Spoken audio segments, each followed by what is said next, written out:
Les estaba contando la última clase que estábamos viendo cromatografía gaseosa porque todavía nos quedan ver algunas cosas eh, que para empezar a ejemplificar un poco la naturaleza de este tipo de cromatografía, en donde ya vimos el tema de lo que es la relación entre temperatura y coeficiente de distribución y cómo uno puede optimizar cromatogramas variando solo la temperatura, lo cual no quita que uno puede variar el flujo, ¿no es cierto?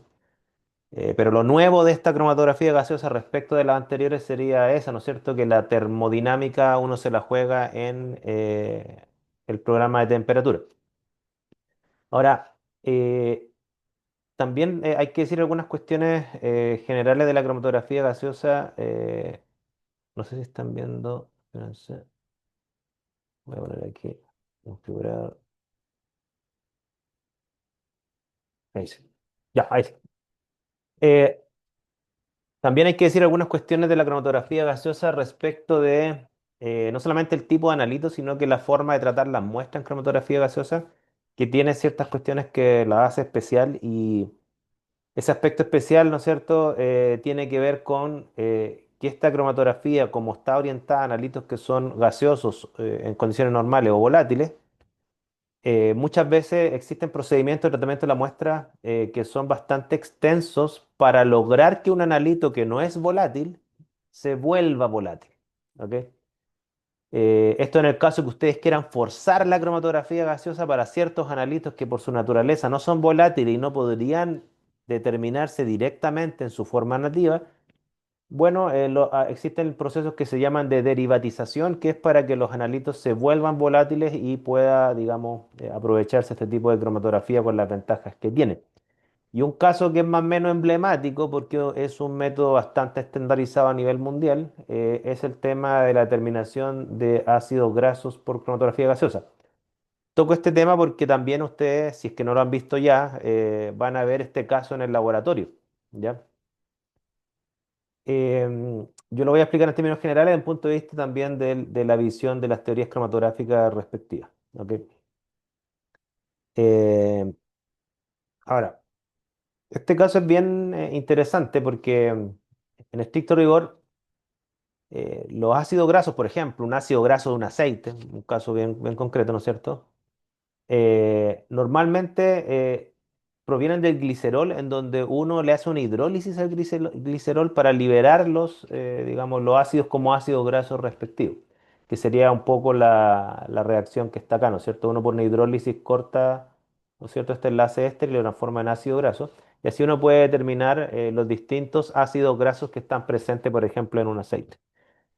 Y estos ácidos grasos, ¿no es cierto?, tienen distintas relevancias e importancias dependiendo del problema analítico que estoy abordando, ¿no es cierto? Obviamente que hay cuestiones que son de importancia bioquímica, ¿no es cierto? Yo siempre he tenido problemas con mis ácidos grasos en mi análisis de sangre.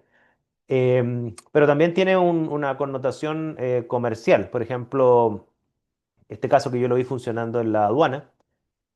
Claro, ellos determinan los perfiles de los distintos tipos de ácidos grasos que hay en distintos aceites, porque de acuerdo a las leyes chilenas, cuando se importan aceites, dependiendo del tipo de aceite, tengo entendido que es el tipo de impuesto que pagan. O sea, hay aceites que pagan más impuestos que otros.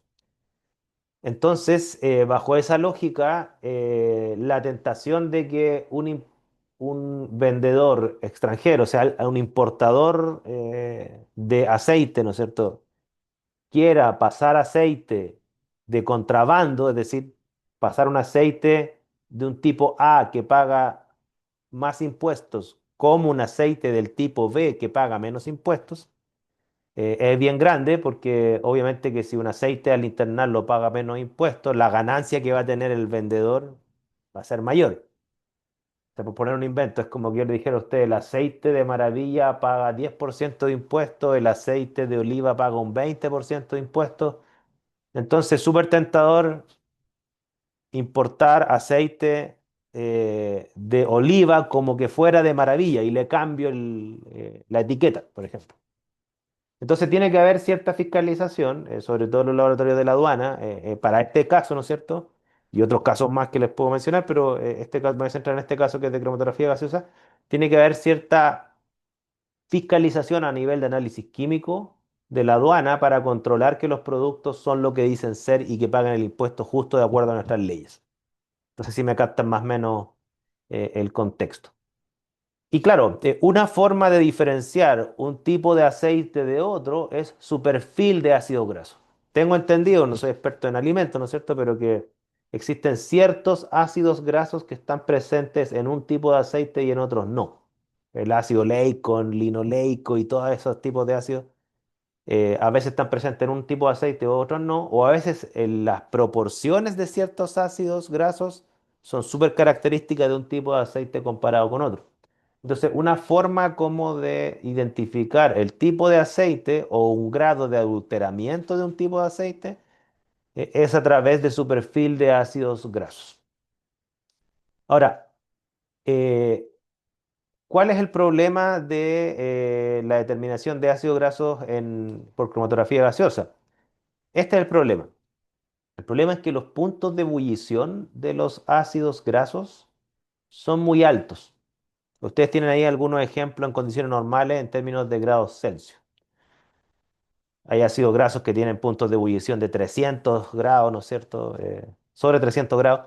Y eso es complicado, ¿por qué? Porque si yo quiero que estos ácidos eluyan, yo tendría que aplicar temperaturas cercanas o mayores al punto de ebullición de los ácidos para que en la columna estén en estado gaseoso o a lo menos en estado vapor, de forma que eluyan. De lo contrario, quedan condensados en la columna y no eluyen.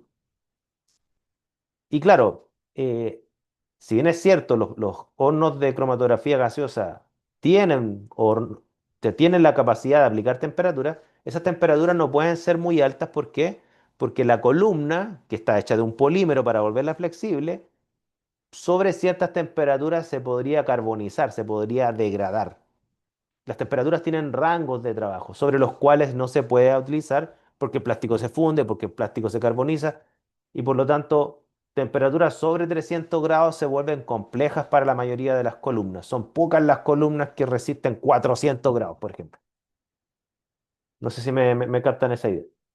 Entonces yo no puedo, en cromatografía gaseosa, inyectar una mezcla de ácidos grasos como tales, porque no van a eluir en la mayoría de las columnas.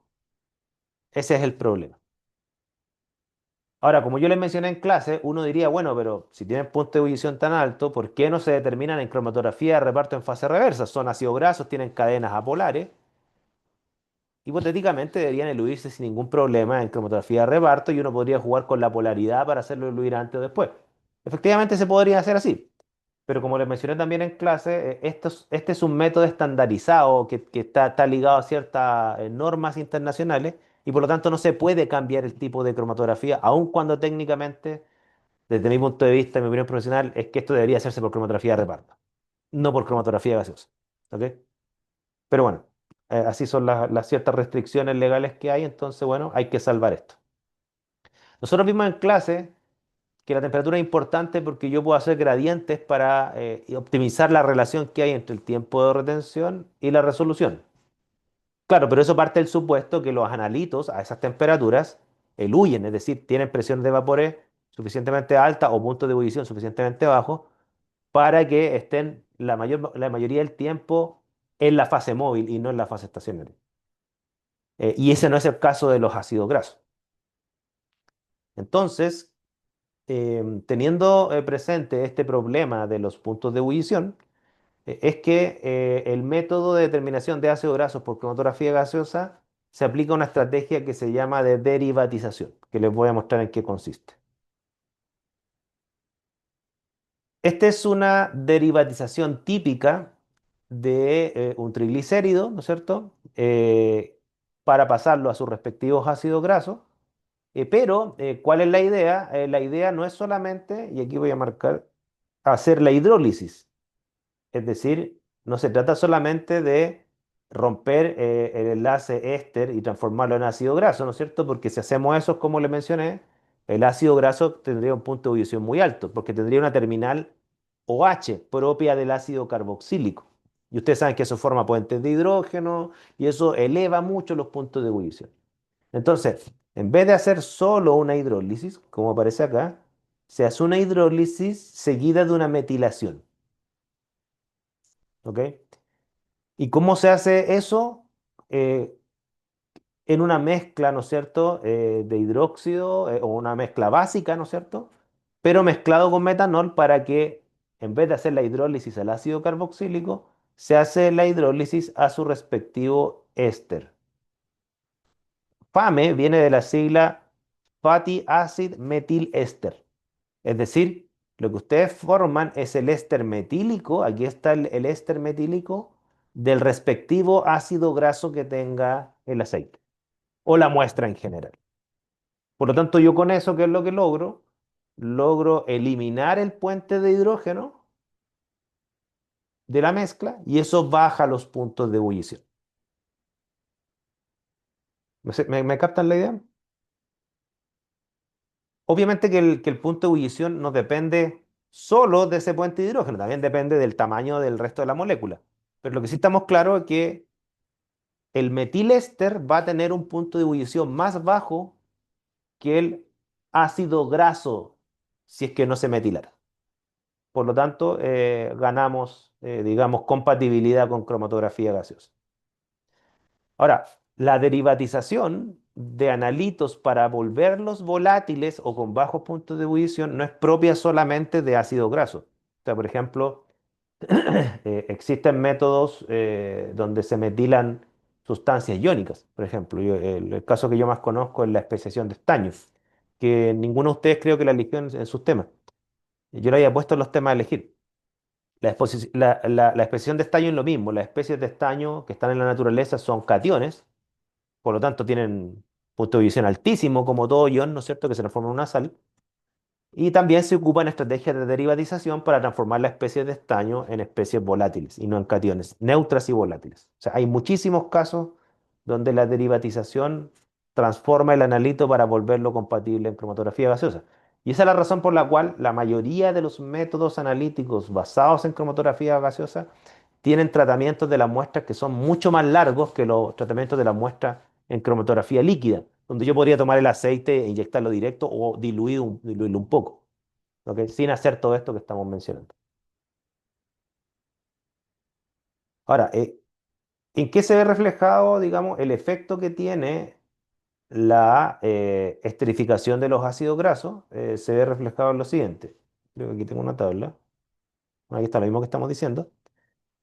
Se ve reflejado en que los puntos de ebullición bajan muchísimo. Si ustedes se recuerdan, los puntos de ebullición que yo les mostré anteriormente bordeaban sobre los 250 hasta 350 grados Celsius. Esta tabla que tengo acá es una tabla de puntos de ebullición, pero ojo que esta tabla de puntos de ebullición, si ustedes se fijan bien, voy a marcarlo acá, está en grados Kelvin, ¿ok? Entonces, por ejemplo, ¿y qué es lo que muestra esta tabla? Muestra los distintos ésteres de ácidos grasos, los FAMES, ¿no es cierto? Por ejemplo, ésteres de 8 carbonos, de 10 carbonos, de 12, 14, hasta 18 carbonos, porque depende de qué tan larga es la cadena hidrocarbonada, cómo queda el metiléster, ¿no es cierto? Y muestra las temperaturas de los puntos de ebullición a distintas presiones, ¿no es cierto? Eh, respecto de lo que se reporta, este sería como el valor empírico, o sea, el valor medido, ¿no es cierto? Este sería el punto de ebullición real, los otros son predichos, ¿no es cierto? Que se obtienen al metilar, ¿no es cierto?, los ácidos grasos y transformarlo en el metiléster. Ustedes se fijan, los puntos de ebullición en Kelvin van desde, por ejemplo, los más altos son de 545, los más bajos estamos hablando de aproximadamente poco más de 300 grados Kelvin. Si ustedes le restan los 273, que es para hacer la conversión de Kelvin a Celsius, ¿no es cierto? Les queda claramente que todos los puntos de ebullición de esos ácidos van a ser menor a 300 grados. Bastante menor a 300 grados, de hecho. De hecho, algunos le van a quedar a ciento y tantos grados, ¿no es cierto? Dependiendo del ácido graso. O sea, si ustedes sacan la cuenta así al ojo, por el hecho de metilar el ácido graso y transformarlo al metiléster, le están bajando en promedio, así al ojo, esto es una estimación bien al ojo, deben ser unos 200 grados más bajos. ¿Ok? De 350 lo bajan a 150, 200, algo, redondeando a 200 grados más bajo. ¿Estamos? Y eso sí se puede aplicar a una cromatografía gaseosa. O sea, la mayoría de las columnas de cromatografía gaseosa sí resisten 200 grados, 280 grados. Cerca de 400 ya casi ninguna resiste. Esa es la lógica de este caso, ¿no es cierto? Así que me voy a borrar acá para mostrarles las diapositivas que vienen.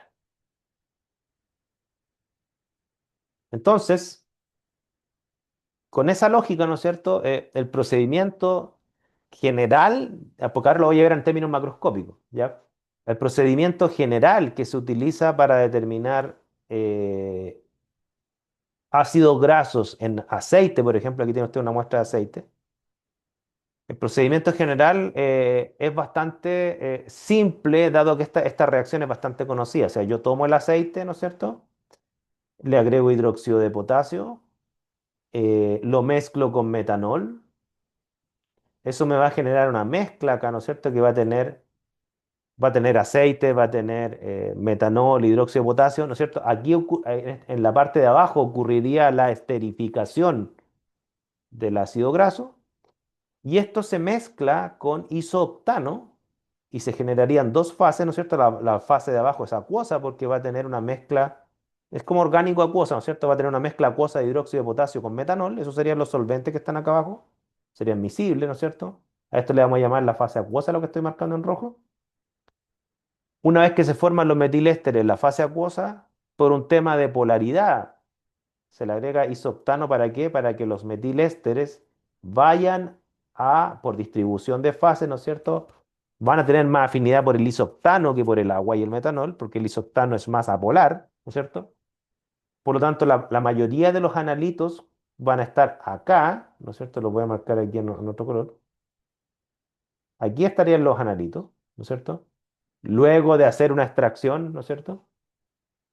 ¿Y por qué se hace así, no es cierto? ¿Por qué los analitos se tienen que llevar a una fase orgánica? ¿Por qué no se podrían inyectar directamente al cromatógrafo gaseoso desde la fase acuosa? La razón es bien simple y es que la fase acuosa tiene sales, ¿no es cierto? Y además alguna impureza que provendrá de la muestra problema. Entonces, claro, yo no puedo inyectar sales a una cromatografía gaseosa. ¿Por qué?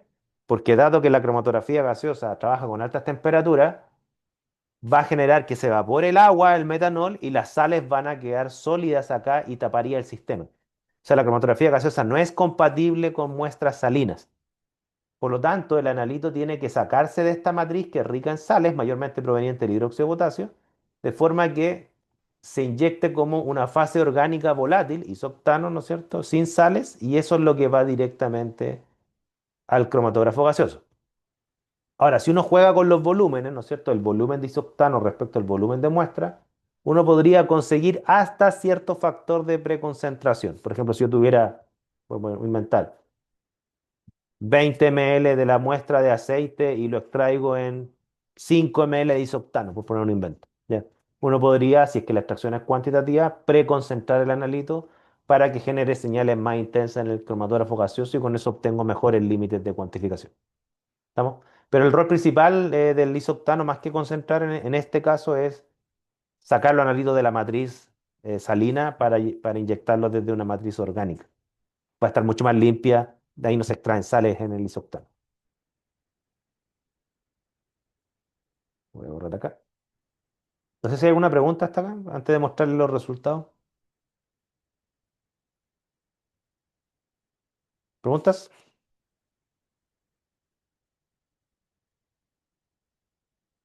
No. Ya. Aquí ustedes tienen los resultados.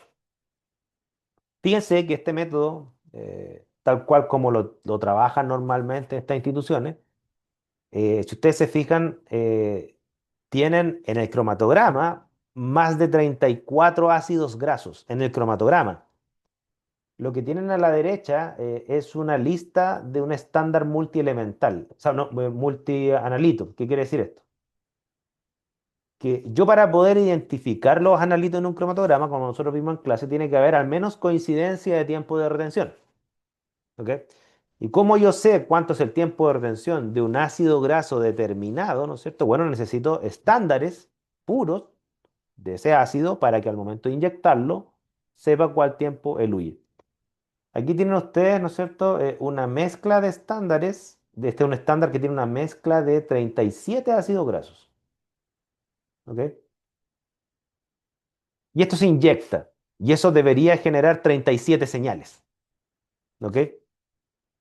Ahora, el orden de elución en general, si ustedes se fijan, sigue una lógica. No sé si ven esa lógica. Porque miren el cromatograma y miren la naturaleza del compuesto que eluye para cada número. Por ejemplo, el número uno es ácido butírico, el número 12 es ácido palmítico, ¿no es cierto? Etcétera. No sé si alcanzan a ver una tendencia. A ver si la captan.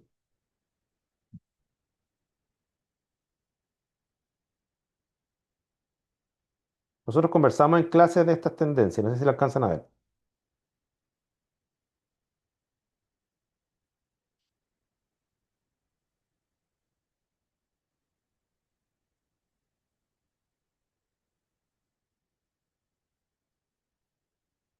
Fíjense. Pista. Mira, esto lo veo en rojo. Fíjense en esto. C4 quiere decir que este ácido graso metilado, ¿no es cierto? Tiene 4 carbonos. Este tiene 8 carbonos, este tiene 14 carbonos, 16 carbonos, fíjense, hasta 24 carbonos. El número cero, ¿no es cierto?, tiene que ver con la posición de algún sustituyente de la cadena hidrocarbonadas. Si está en la posición uno, 2, 3, etcétera, ¿cierto? Porque a veces yo tengo, por ejemplo, dos ácidos grasos con 20 carbonos como este, pero tienen grupos metilos en posiciones distintas. ¿Estamos? Si ustedes se fijan, ¿no es cierto? La tendencia que estamos viendo acá es la tendencia que discutimos en clase. ¿Cuál es esa tendencia? Que mientras más grande es la molécula, mientras más carbonos tiene, 4, 6, 8, 10, 14, etcétera, ¿no es cierto? Va eluyendo después. O sea, en general, hay algunas excepciones, pero en general lo que uno ve que eluyen en el mismo orden de su número de carbonos. Es decir, mientras menos carbonos tienen, antes eluyen. ¿Ok? Esa es una tendencia típica de cromatografía gaseosa. Ahora, esa tendencia, ¿no es cierto? Obviamente que van a haber algunas excepciones. Por ejemplo, si ustedes se fijan, el éster de 34 carbonos, perdón, el éster 34 que tiene 22 carbonos, ¿no es cierto? Eluye último, ¿no es cierto? Y eluye después que el éster de 24 carbonos, que sería el 37 que está acá. Uno diría, bueno, ahí hay una excepción, ¿no es cierto? Claro, hay excepciones porque eh, en general cuando ustedes ven de qué depende el orden de elución en cromatografía gaseosa, aquí hay varias interpretaciones. Eh, Interpretación número uno, ¿no es cierto? Depende de los puntos de ebullición. Es decir, mientras más altos son los puntos de ebullición de los compuestos, más tardíamente eluyen. ¿Ok? Porque a igual temperatura, el que tiene punto de ebullición más alto, la fracción de analito que va a estar en fase gaseosa por estos equilibrios líquido-gas o líquido-vapor, ¿no es cierto? Va a ser menor. Entonces, una forma de verlo es por el punto de ebullición. Ahora, efectivamente hay una tendencia que mientras más grande es en masa molar una molécula, tiende a tener puntos de ebullición más altos, ¿no es cierto? Esa es la razón por la cual, por ejemplo, los hidrocarburos, el metano con un carbono es gaseoso, ¿no es cierto? Hasta el butano, pero cuando ustedes ya se van al pentano y al hexano, ya vas a ser líquido, ¿no es cierto? En condiciones normales. Esto es un poco la misma lógica. La otra interpretación es que esto tiene que ver con polaridades. Es decir, mientras más larga es la cadena hidrocarbonada, más apolar es y más se retienen las columnas de cromatografía gaseosa, las cuales tienden a tener grupos apolares. O sea, en el fondo es el mismo principio de la cromatografía de reparto en fase reversa. El hecho es que independiente de la interpretación, el orden que se ve eso, pues, depende del punto de ebullición, depende de la polaridad, depende de una mezcla de las dos cosas, ya, probablemente una mezcla de las dos cosas, ¿no es cierto? Pero la cromatografía gaseosa tiene esta doble interpretación. Algunos lo ven como un fenómeno físico de evaporación, otros lo ven como un fenómeno termodinámico de interacción por vectores de polaridad. En cualquiera de los dos casos, la tendencia que sigue sería la misma, ¿no es cierto? Salvo que explicada desde marcos distintos. Y uno vería más o menos un orden de dilución similar, salvo con algunas excepciones, porque obviamente que hay otro tipo de interacciones, más allá que la pura tema de dipolo-dipolo, ¿no es cierto? Que afectarían el grado de retención con la columna. ¿Estamos claros con eso? Entonces, ahí ustedes ven este orden, ¿ok? Ahora, hay una cosa sí que, claro, cuando yo tengo tantas potenciales analitos, ¿no es cierto? La chance que, por ejemplo, me coincida un tiempo de retención, como aparece acá, ¿no es cierto?, entre el 22 y el 24, las chances que yo confunda el ácido graso 22, que para este ejemplo es ácido linoleico, con el ácido graso 24, que es el ácido eicosenoico, ¿ok? Es bien grande. Entonces, para efectos profesionales, no solo el tiempo de retención se utiliza para asignar identidad, ¿ok? También se asigna identidad por el orden de elusión, si es que eluye primero, segundo, tercero de una lista de ácidos grasos conocidos. Como el análisis se vuelve rutinario y yo obtengo la lista de ácidos grasos que aparecen en un aceite determinado, me sé su orden de elusión y por lo tanto yo puedo decir el cuarto pico cromatográfico es el ácido graso A, ¿no es cierto? Pero también se complementa, como lo voy a ver en los minutos que me quedan, con información que pueda provenir de los detectores. ¿Ok? Que eso es lo que vamos a ver a continuación. Preguntas, comentarios.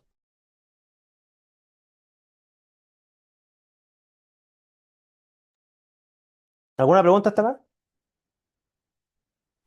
No, profe. No. ¿No?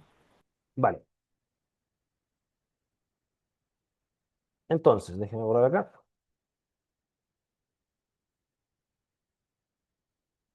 Ahora, este caso, ¿no es cierto? Para entenderlo bien, el caso de determinación de ácido graso por cromatografía gaseosa, para métodos que están estandarizados, ¿no es cierto? Hay que conectarlo también, no solo entender el tratamiento de la muestra, no solamente entender la separación, sino que también hay que entender el proceso de detección. Porque como yo les mencioné, tanto la identificación como la cuantificación, el detector no es que solamente arroje una señal, el detector aporta más información para tener cierto grado de certeza y evitar falsos positivos, falsos negativos respecto de un ácido graso determinado, ¿no es cierto? Y eso es lo que les voy a mostrar a continuación. Entonces, hay una información que me queda por ver para cerrar el capítulo de cromatografía gaseosa, que es el tema de los detectores en cromatografía gaseosa, que no son los detectores que ustedes probablemente han visto en analítica instrumental 2.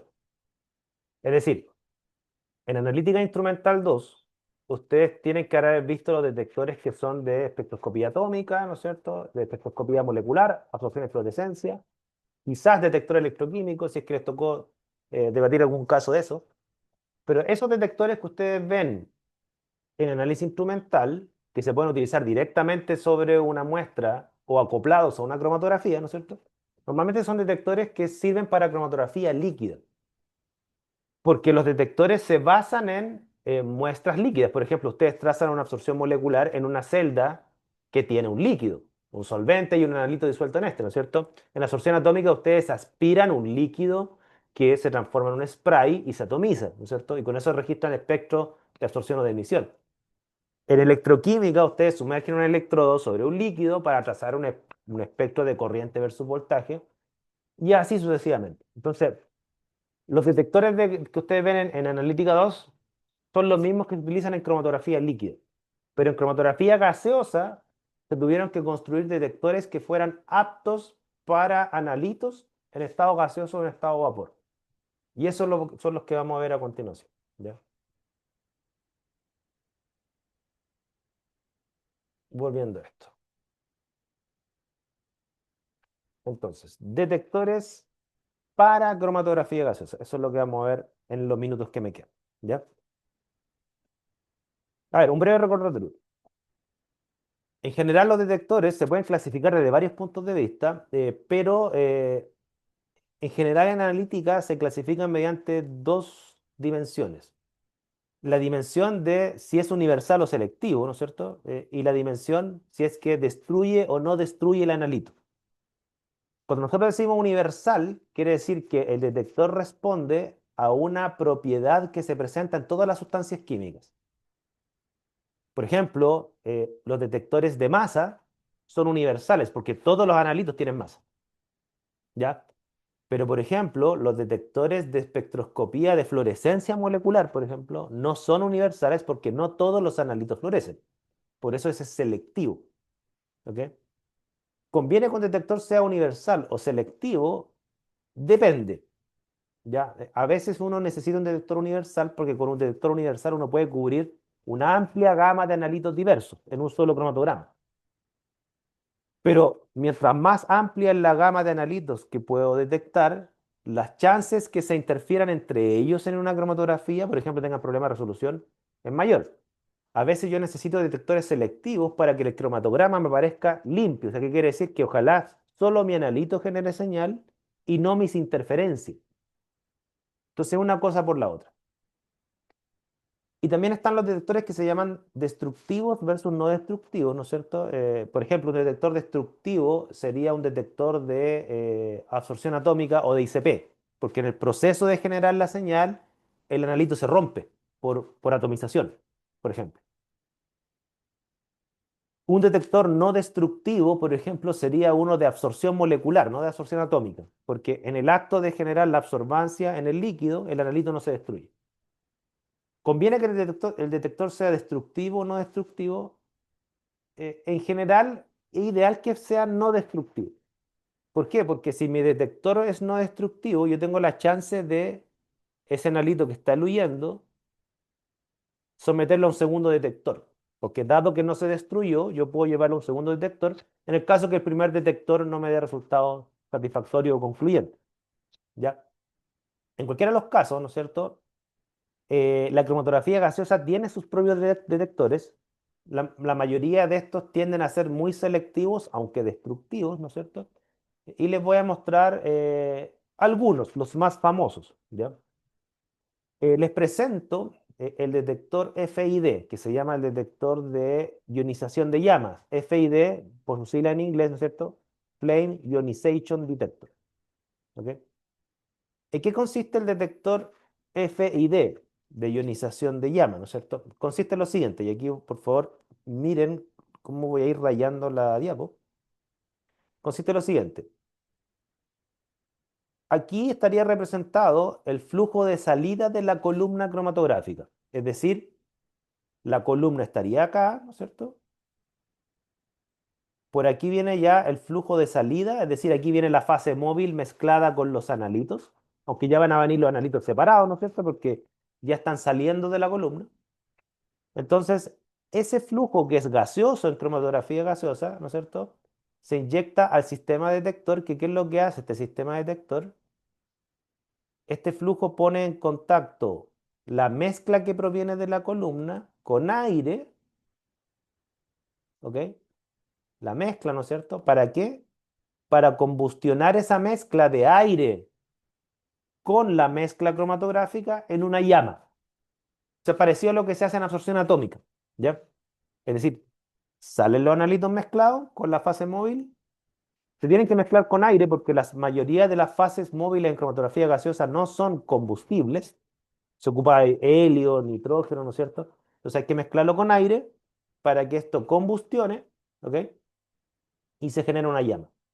Pero, ¿cuál es la naturaleza de la llama? Es que si mis compuestos son hidrocarbonados, por ejemplo, este cromatograma que le estoy mostrando acá, que tiene el cromatograma de la gasolina que yo le mostré antes, que viene con puros alcanos y alquenos, ¿no es cierto? Y alquinos.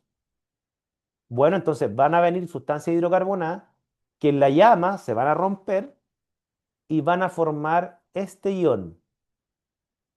Este ion, ¿no es cierto? El ion CHO+. ¿Por qué es importante este ion? Porque lo que hace la ionización de llama es que al mezclarse lo que viene de la columna, ¿no es cierto? con aire, bueno, y también tiene que ir un combustible y un comburente, ¿no es cierto? En este caso se mezcla con hidrógeno para generar la llama. Claro, aquí se generaría el ion CHO más. Ese es un catión. ¿Y qué es lo que se hace con ese catión? Se le aplica una diferencia de voltaje para generar un polo negativo en el otro extremo, de forma que el catión va a viajar a el electrodo negativo y al colisionar, ¿no es cierto? Va a generar una corriente. Genera una corriente. ¿Ok? Entonces, por cada equivalente de ion CHO generado, ¿no es cierto? Se va a generar entonces corriente. Mientras más concentrado venga el analito en hidrocarburos, más corriente. Mientras más carbono tenga la estructura el analito por mol de analito, más corriente. ¿Ok? Entonces, eso es lo que hace que este tipo de detectores, ¿no es cierto? Que para este ejemplo de la gasolina, aquí se utilizó el detector FID como muestra la diapo, ¿no es cierto? Este detector responde hipotéticamente, ¿no es cierto? Solo a analitos hidrocarbonados. Si ustedes están haciendo eluir un analito que no tenga carbono en su estructura, no se debería generar entonces el ion CHO y por lo tanto no se debería generar corriente. Dicho de otra forma, ¿no es cierto? En este cromatograma que aparece que eluyen 25 analitos, más un montón de señales que no se sabe su identidad, pero sí se sabe que deben ser hidrocarbonadas, por eso generaron señal. Existe la chance que eluyan analitos gaseosos no hidrocarbonados, sí, pero no deberían generar señal o una señal muy baja. Por lo tanto, este es un detector que es destructivo porque destruye el analito para transformarlo en iones, pero es altamente selectivo. ¿Ok? Entonces, la cromatografía gaseosa acoplado a detectores FID para la industria del petróleo es el acoplamiento uno de los más utilizados. Porque además el detector FID es un detector bastante barato. O sea, un cromatógrafo gaseoso con un detector FID es muy conveniente, ¿no? Son de los detectores más baratos que tiene la cromatografía gaseosa, de hecho. ¿Se entiende? ¿Consultas, comentarios? Profe, entonces debería haber una corriente determinada para cada analito O para sea, mira, identificar. sí, si tú tienes razón de que, por ejemplo, si, lo que te dice este caso es que si tú inyectas una mezcla de hidrocarburos de igual concentración, pero un hidrocarburo tiene 5 carbonos y el otro tiene solo 3, el de 5 carbonos debería generar una señal más intensa que el de 3, no porque esté más concentrado, es porque tiene más carbonos por mol, nada más que eso. Entonces, en ese sentido, claro, cada analito tiene su sensibilidad. ¿Ok?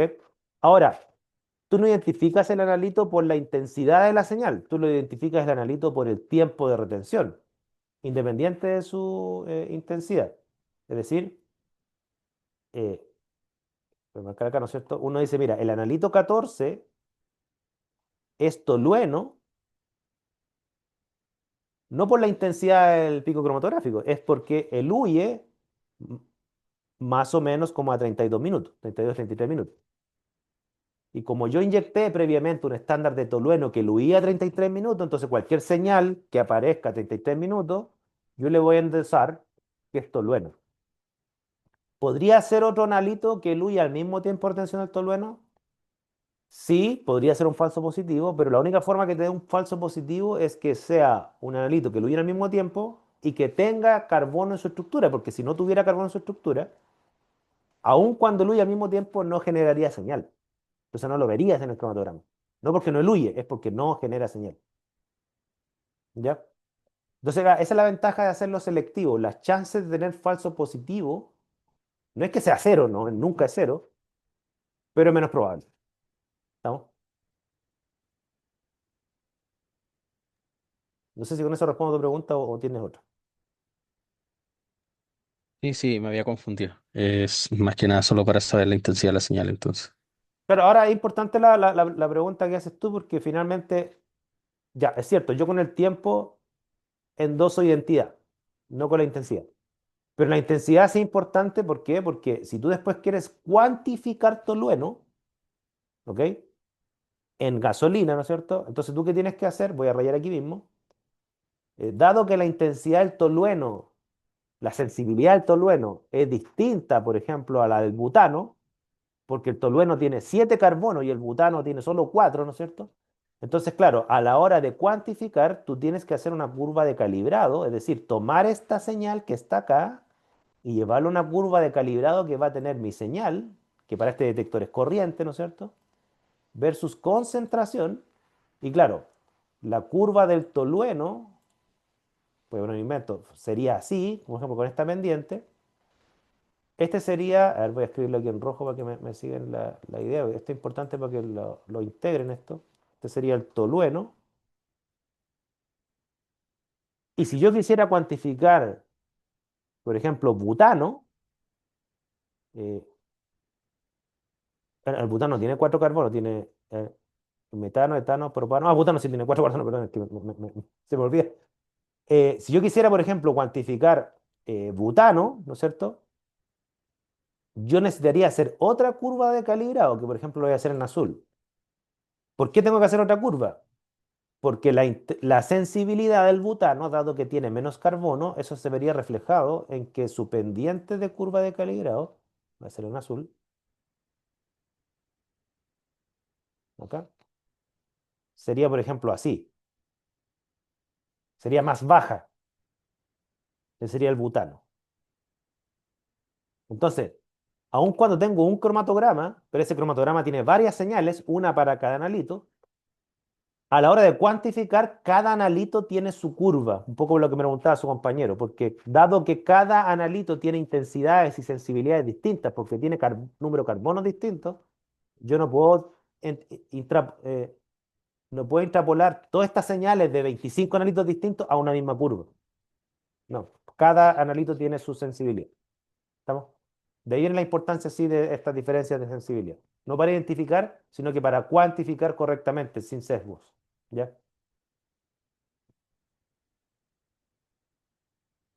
Más preguntas, por favor.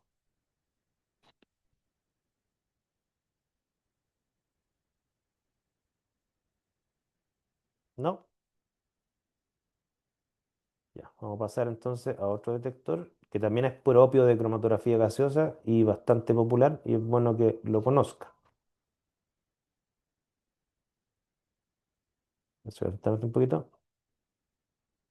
Si me da el tiempo voy a ir a este. Ya, a este quiero ir. Ya. Este también es un detector bastante popular en cromatografía gaseosa y es bueno que lo conozca. ¿No es cierto? Este detector se llama el detector de captura de electrones. ¿Ya? Eh, que en la sigla en inglés sería como SD, Electro Capture Detector, algo así. ¿No es cierto? ¿En qué se basa este detector? Este detector se basa en que yo tengo mi gas que proviene desde la columna, ¿ok? O sea, aquí estaría la columna, conecto la columna a este detector y este gas que proviene de la columna se expone a una corriente de electrones. O sea, corriente me refiero a un flujo de electrones, ¿ya? ¿De dónde sale ese flujo de electrones? Bueno, ese flujo de electrones normalmente sale de un material que tiene un decaimiento radioactivo. El níquel 63 decae naturalmente y en ese decaimiento emite partículas, una de ellas son los electrones, ¿no es cierto? Y esos electrones se canalizan por una diferencia de potencial para que vayan en una dirección concreta, en este caso van perpendicular hacia arriba, ¿no es cierto? Al flujo que proviene desde la columna, ¿ok? ¿Y cuál es la idea de esto, no es cierto? La idea es de que si estuviera huyendo un analito que tiene átomos altamente electronegativos, estos electrones deberían capturar esos átomos. Por ejemplo, si ustedes tuvieran analitos que tienen aluros en su estructura, que sería el grupo más electronegativo de la tabla periódica, flúor, cloro, bromo, yodo, ¿no es cierto? Ese grupo, Esos átomos, por su alta electronegatividad, ¿qué es lo que van a hacer? Que en términos molares, este flujo de electrón va a bajar porque va a ser capturado por esos átomos. Por eso se llama captura de electrón. Entonces, lo que registra el detector es la diferencia que hay entre el flujo de electrones que está expuesto sin analitos electronegativos, o sea, la pura fase móvil, por ejemplo, que está huyendo helio, el helio no captura ningún electrón, ¿no es cierto? Entonces va a registrar una corriente el detector y cuando eluyen analitos, esa corriente va a caer. ¿Y qué tanto cae? Va a depender de qué tan electronegativos son los átomos que componen ese analito. Y mientras más cae la corriente, el equipo transforma eso en una señal. O sea, la señal sería la diferencia de corriente. Eso sería la señal. Ahora, ustedes se podrán imaginar, ¿no es cierto?, que si la naturaleza del detector es esa, que va a responder más a analitos con átomos más electronegativos, entonces este detector se transforma en el detector selectivo para hidrocarburos halogenados. Por ejemplo, aquí le voy a mostrar un caso, ¿no es cierto? Que este ya lo vimos en clase con otro propósito, ¿no es cierto? Este cromatograma que ya vimos en clase, ahora lo vamos a ver de un punto de vista del detector. Este es un cromatograma que está hecho en base a el detector de captura de electrones, SD, Electron Capture Detector, como yo les mencionaba. Y si ustedes se fijan, las 23 señales reconocibles que están ahí, bueno, ustedes no tienen por qué conocer todos los analitos porque algunos tienen nombres comerciales, ¿ya? Por ejemplo, dice, no sé, Endrin, ¿ya? Ese es el nombre comercial de un pesticida. Pero si ustedes se van a la literatura, es decir, ¿qué es el Endrin? ¿Qué es el dieldrin? Son todos compuestos a lo compuesto. Son normalmente anillos aromáticos con sustituyentes de cloro, ¿no es cierto? Estos son lo que se llaman los pesticidas organoclorados. El DDT, el endrin, el dieldrin, creo que el aldrin, ¿no es cierto? Estos son lo que se llaman los los pesticidas organoclorados, que eran los pesticidas que se ocuparon al inicio de la química industrial de pesticidas. Los primeros pesticidas que se hicieron fueron organoclorados. Eh, y después ya ahora ya lo están prohibiendo en casi todas partes del mundo porque son pesticidas que son bastante útiles en su función, o sea, extinguir plagas, pero son demasiado persistentes y tóxicos, entonces empezaron a generar problemas de contaminación y de toxicidad muy grandes y los reemplazaron por otros pesticidas hoy en día. ¿Ya? Hoy en día casi no se ocupan pesticidas organoclorados, al menos en Chile. Y en gran parte del mundo medianamente desarrollado están prohibidos. Entonces, claro, si ustedes se fijan, lo que ustedes ven señales acá son señales debido a que estos analitos tienen cloro en su estructura. O sea, dicho de otra forma, si en este cromatograma yo hiciera eluir un butano, dado que el butano no tiene haluros en su estructura, el butano no debería generar una señal detectable, debería ser una señal casi plana, con una sensibilidad muy baja, probablemente bajo el límite de detección. Entonces, este detector es más selectivo que el FID. Por ejemplo, el FID debería también responder a estos analitos, porque todos estos analitos tienen carbono en su estructura. Entonces, el FID responde a estos analitos y a muchos otros. En cambio, este detector responde solo a estos analitos, pesticida organoclorado, pero no responde a alcanos, alquenos, alquinos, porque no tienen, salvo que tenga sustituyentes al en su estructura, ¿no es cierto? Pero así, hidrocarburos solos, sin sustituyentes de otro grupo, no debería responder en el sentido de que debería generar señales muy bajas, probablemente bajo el límite de detección. No sé si me captan la idea. Este detector, además de ser muy selectivo, es muy sensible. De hecho, por décadas fue considerado el detector más sensible de cromatografía gaseosa que existía. ¿Ok? Eh, incluso cuando se desarrollaron los primeros detectores de espectrometría de masas para cromatografía gaseosa, este detector era más sensible que los primeros detectores de espectrometría de masas para cromatografía gaseosa. Luego, cuando se empezaron a mejorar los detectores de espectrometría de masas, se le empezó a mejorar la sensibilidad sobre todo. Recién en las últimas décadas, los detectores de espectrometría de masa superaron en sensibilidad a los detectores SD en general para la mayoría de los casos. Pero lo superaron un poquito, o sea, no es que mucho tampoco. La diferencia es que este detector es muchísimo más barato que un detector de espectrometría de masa. Entonces, si ustedes están en el negocio de vender información analítica de hidrocarburos halogenados, probablemente este detector es mucho más conveniente en términos de económicos porque es una inversión más baja y les va a dar cifras de mérito en términos de exactitud, límite de detección, bastante similares a la espectrometría de masa. Y el detector de espectrometría de masa probablemente les va a costar 8 veces más que, ¿ya? Para que ustedes hagan una proporción. O sea, un gas es masa, un detector GC-MS, ¿no es cierto? Los más baratos les van a estar contando 60, 70 millones de pesos. En cambio, un GC con SD probablemente lo van a poder encontrar, no sé, a 20 millones de pesos. Que harta plata sí, pero en proporciones mucho más. ¿Estamos? Consultas, comentarios. Eh, Si solo los analitos son los que contienen estos aluros y generan este valor de amperaje, ¿Mm? ¿por qué la primera ilusión, la del tiempo muerto, tiene lectura también? Claro, mira, como yo les decía, cuando uno tiene una muestra, ¿no es cierto? Una muestra real que va a venir en un solvente, ¿no es cierto? Porque esto es agua. Claro, la primera señal que tú genera, que es lo que tú bien dices, ¿no es cierto? Que es el tiempo muerto, uno no sabe lo que es. Lo que sí uno sabe es que es todo lo que no tiene afinidad por la fase estacionaria. En general, esa señal tiende a ser el solvente, pero yo entiendo la observación que me dices tú. O sea, si fuera el solvente y el solvente es agua, el agua no debería generar señal. Por lo tanto, no creo que sea el solvente. Entiendo que hacia esa apunta tu observación, ¿no es cierto? Efectivamente, yo Sí. no creo que sea el solvente, pero debe ser un compuesto halogenado que tiene cero afinidad por la fase estacionaria. A lo mejor pueden ser trazas de cloruro de sodio. Vaya, no sé. ¿Ya? O sea, hay mucho en una muestra real que tiene cloro, que tiene. Bueno, mayormente cloro. Cloro es el haluro más abundante en la naturaleza.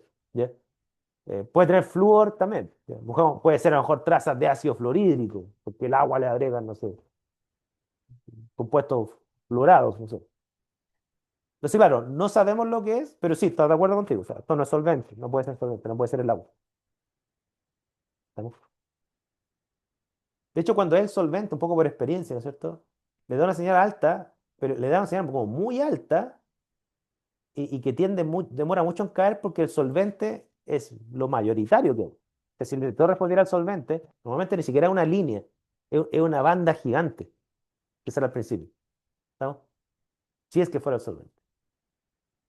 Vale por la observación. Está interesante. Ahora, si ustedes se fijan en este cromatograma, igual hay señales que no son endosables a ninguno de estos analitos con lo cual se contaban estándar en este caso. O sea, hay un montón de señales, algunas más intensas, otras menos intensas, que no sabemos lo que es. Lo que sí sabemos es que debe ser un compuesto volátil y con haluro en su estructura. Que, mire, ¿estamos? O sea, en las muestras reales podrían salir más señales que solo las de sus analitos a los cuales conocen sus tiempos de retención. Eso es súper común. Más preguntas, por favor.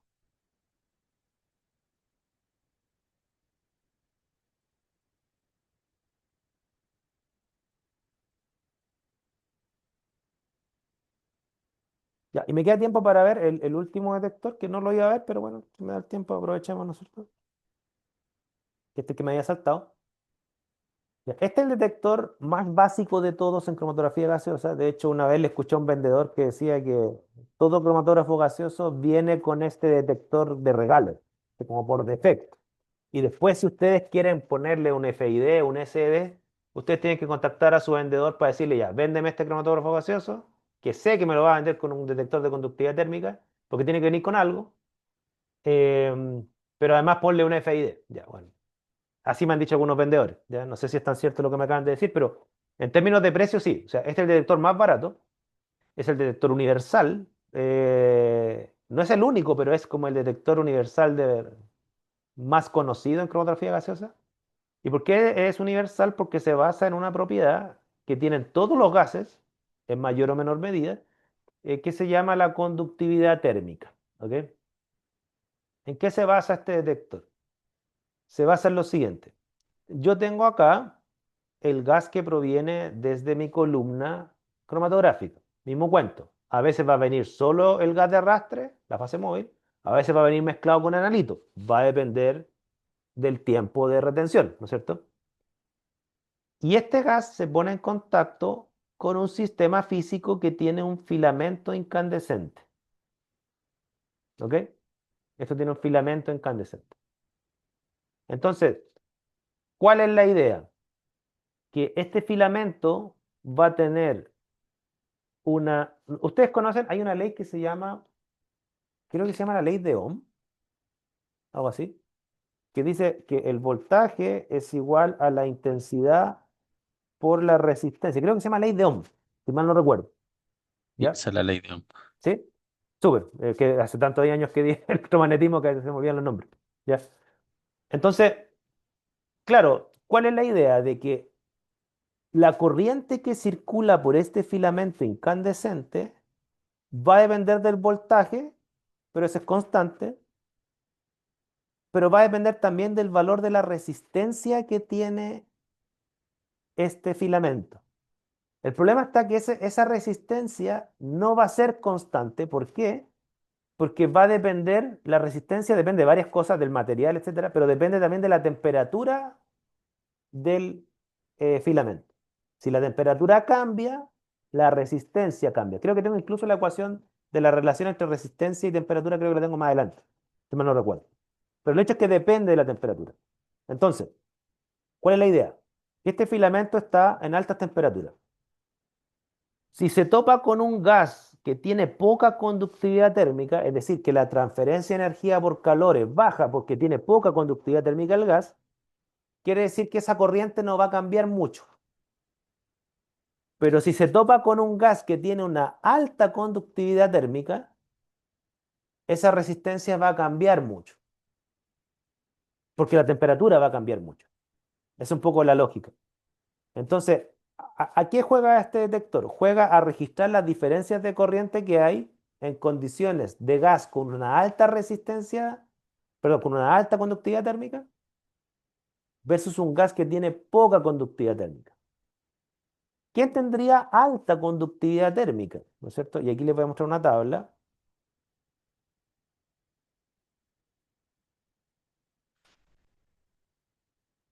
Eh, bueno, no tenía la ecuación. Bueno, hay una ecuación que relaciona resistencia con temperatura.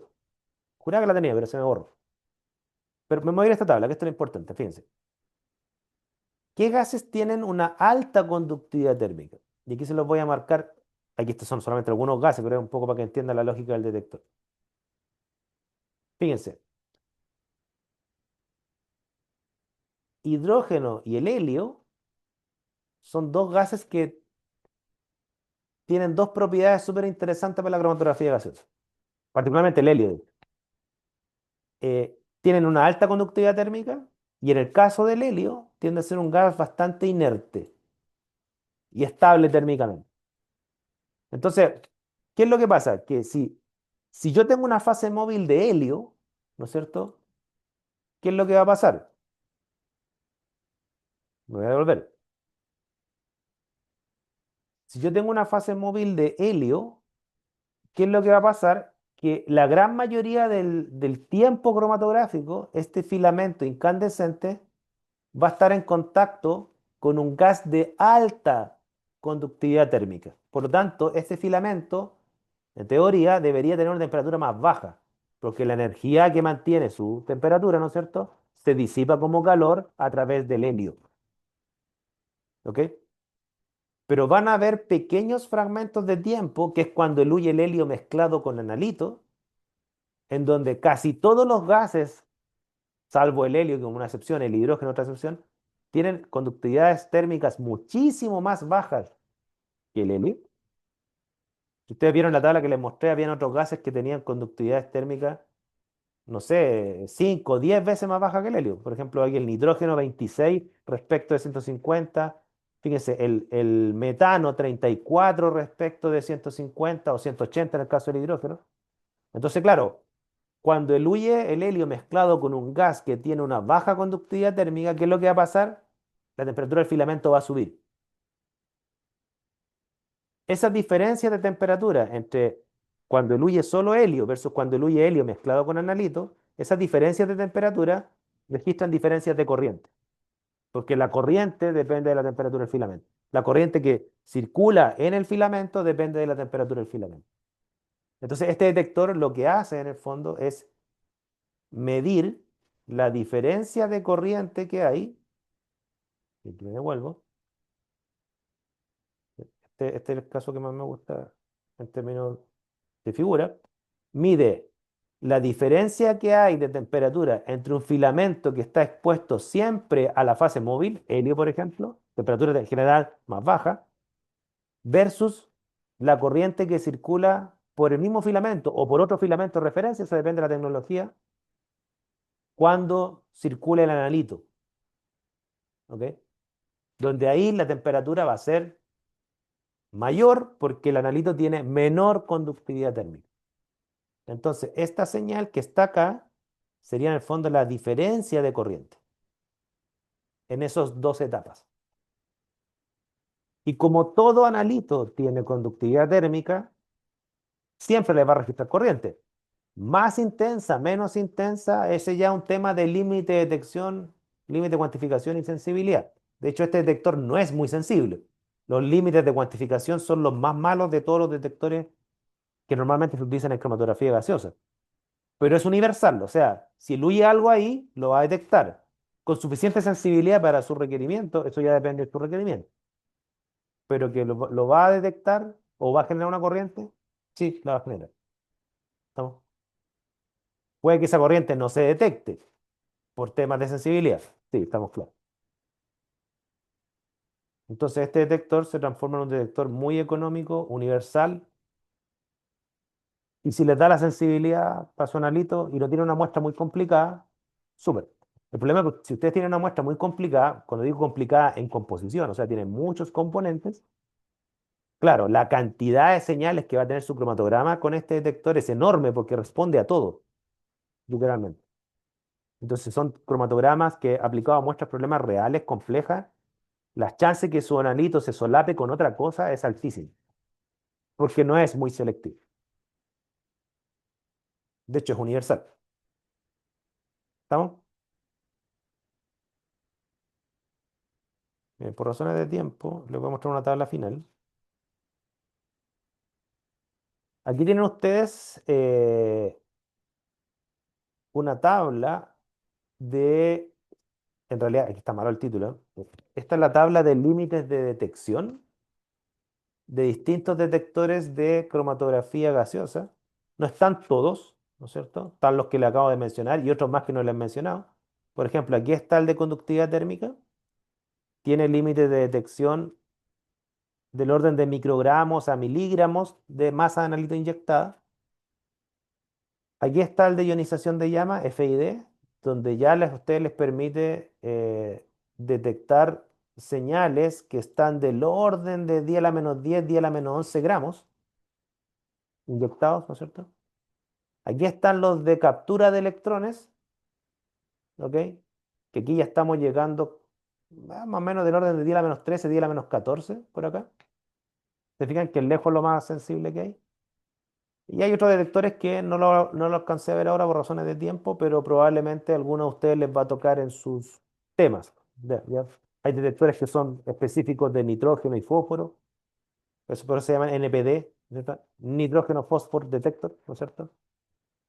Hay muchos más detectores. Y el que no aparece aquí en esta tabla es los detectores de espectrometría de masa, ¿no es cierto? Los detectores de espectrometría de masa estarían llegando más o menos por acá.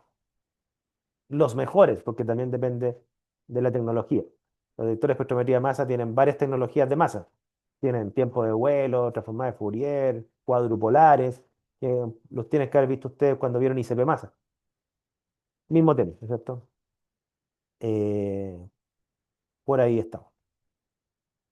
Eso, consultas, comentarios.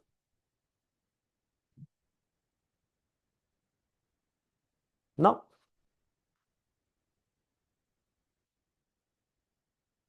Bien. Entonces, con eso quedamos con la clase de hoy y ahí cerramos cromatografía gaseosa como contenido, ¿ya? Nos estaríamos viendo entonces el lunes online, como me lo pidieron ustedes, donde ahí vamos a hacer algún ejercicio de intercambio iónico que nos falta por ver, ¿no es cierto? La influencia de la composición de la fase móvil en términos de concentración y pH.